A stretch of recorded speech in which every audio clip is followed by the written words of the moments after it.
Hi every one 11 days challenges ಅಲ್ಲಿ second day ಇದು.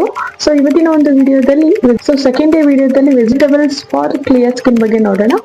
Friends, clear skin secret is vegetables ಅಲ್ಲಿ ಇದೆ. So ಯಾವ್ಯಾವ ವೆಜಿಟೇಬಲ್ಸ್ ತಿಂದ್ರೆ ಸ್ಕಿನ್ ಕ್ಲಿಯರ್ ಆಗುತ್ತೆ, ಗ್ಲೋ ಆಗುತ್ತೆ ಅಂತ ಇವತ್ತಿನ ಒಂದು ವಿಡಿಯೋದಲ್ಲಿ ತಿಳ್ಕೊಳ್ಳೋಣ. ಅದಕ್ಕಿಂತ ಮುಂಚೆ ಯಾರೆಲ್ಲ ಯೂಟ್ಯೂಬ್ ಅಲ್ಲಿ ನೋಡ್ತಿದ್ದೀರಾ ಸಬ್ಸ್ಕ್ರೈಬ್ ಆಗಿ, ಇನ್ಸ್ಟಾಗ್ರಾಮ್ ಅಲ್ಲಿ ಯಾರು ನೋಡ್ತಿದ್ದೀರಾ ಫಾಲೋ ಆಗಿ ಅಂಡ್ ಲೈಕ್ ಮಾಡಿ. ಸೊ ಬನ್ನಿ ಇವತ್ತಿನ ಒಂದು ವಿಡಿಯೋವನ್ನ ಸ್ಟಾರ್ಟ್ ಮಾಡೋಣ.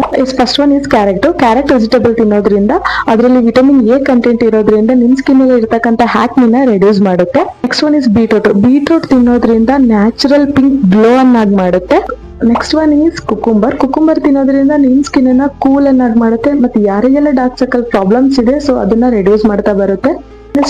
ಟೊಮಾಟೋನ ಡೈಲಿ ಮನೇಲಿ ಎಲ್ಲರೂ ಯೂಸ್ ಮಾಡ್ತಾ ಇರ್ತೀವಿ. ಸೊ ಅದರಿಂದ ಏನ್ ಬೆನಿಫಿಟ್ಸ್ ಇದೆ ಅಂತ ಗೊತ್ತಿರಲ್ಲ. ಸೊ ಟೊಮಾಟೊ ವೆಜಿಟೇಬಲ್ ಇಂದನು ನಿಮ್ ಸ್ಕಿನ್ ಅನ್ನ ಟ್ಯಾನ್ ಎಲ್ಲ ಯಾರಿಗಾಗಿರುತ್ತೆ ಟ್ಯಾನ್ ನ ರೆಡ್ಯೂಸ್ ಮಾಡಿ ನಿಮ್ ಸ್ಕಿನ್ ಗೆ ಬ್ರೈಟ್ನೆಸ್ ಅನ್ನ ಕೊಡುತ್ತೆ. ಸೊ ಅದಕ್ಕೆ ಕೆಲವೊಬ್ರು ಟೊಮಾಟೋನ ಫೇಸ್ ಗೆಲ್ಲ ಅಪ್ಲೈ ಮಾಡ್ತಿರ್ತಾರೆ. ಟೊಮಾಟೋನ ಫೇಸ್ ಗೆ ಅಪ್ಲೈ ಮಾಡಿದ್ರು ಕೂಡ ಅಷ್ಟೇ ನಿಮ್ ಟ್ಯಾನ್ ಅನ್ನ ರಿಮೂವ್ ಮಾಡಿ ಬ್ರೈಟ್ನೆಸ್ ಅನ್ನ ಕೊಡುತ್ತೆ.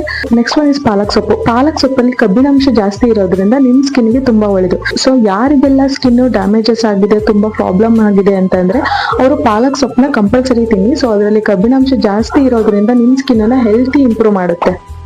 ಸೊ ಡೈಲಿ ವೆಜಿಟೇಬಲ್ಸ್ ನ ತಿನ್ನಿ, ನಿಮ್ skin clear and healthy skin granite ಆಗುತ್ತೆ. ಸೊ ನೆಕ್ಸ್ಟ್ ವಿಡಿಯೋದಲ್ಲಿ ಸಿಗೋಣ. ಅಲ್ಲಿವರೆಗೂ ಬಾಯ್ ಬಾಯ್.